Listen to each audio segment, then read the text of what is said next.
the story of the people helping people all throughout this land of ours, because that's what we're all about. This is the story. This is the story of the people helping people all throughout this land of ours, because that's what we're all about. This is the story.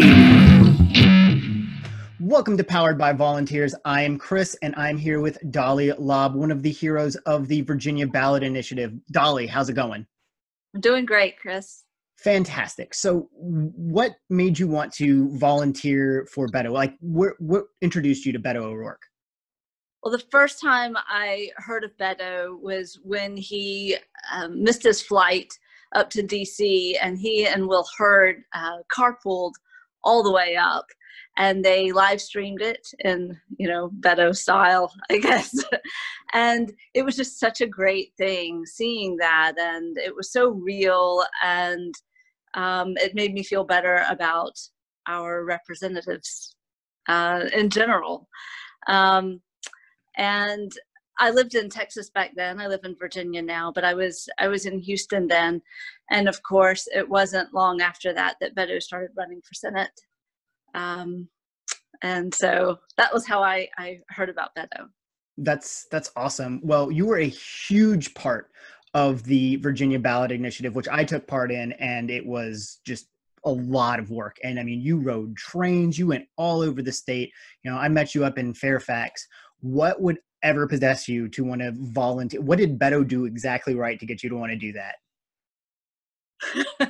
Well, I really, really believe that Beto was the right person to be president. As soon as he announced, I was all in from day one.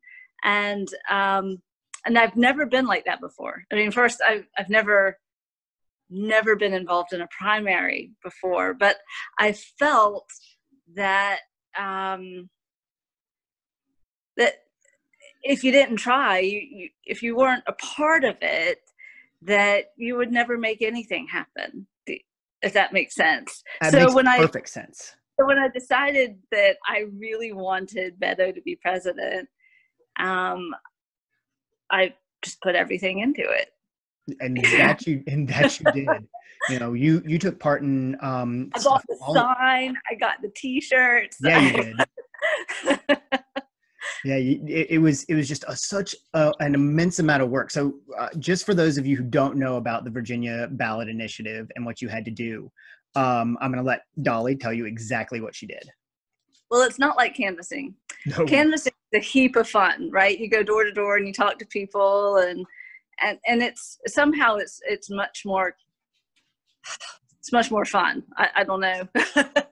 Standing when you're doing the ballot initiatives, you're not going to sort of a screened door where they think it's a likely Democratic voter. You're standing on street corners, you're going to farmers markets, you're stopping people everywhere you see them, in front of public libraries. I mean, just everywhere where you're allowed to stand in a public space, and you're talking to everybody that walks by.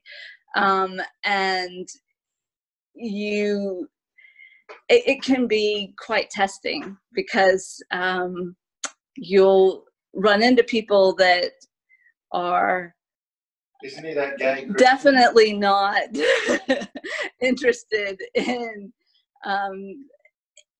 politics at all, or not interested in the Democratic race. You'll get all sorts of, people that are very pro-gun, that are very anti-Beto. So you get all sorts of people that when you're canvassing, you're those are screened out for you.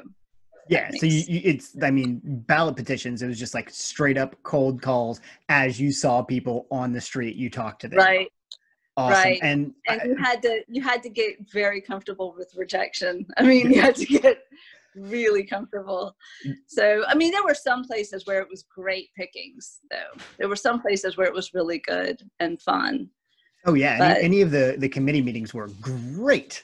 Any place you went to where it was mostly Democrats was awesome, But all right, well, thank you so much. You had to go everywhere in Virginia. Oh, everywhere. Like, I mean, we went everywhere. Like out west, up north, everywhere.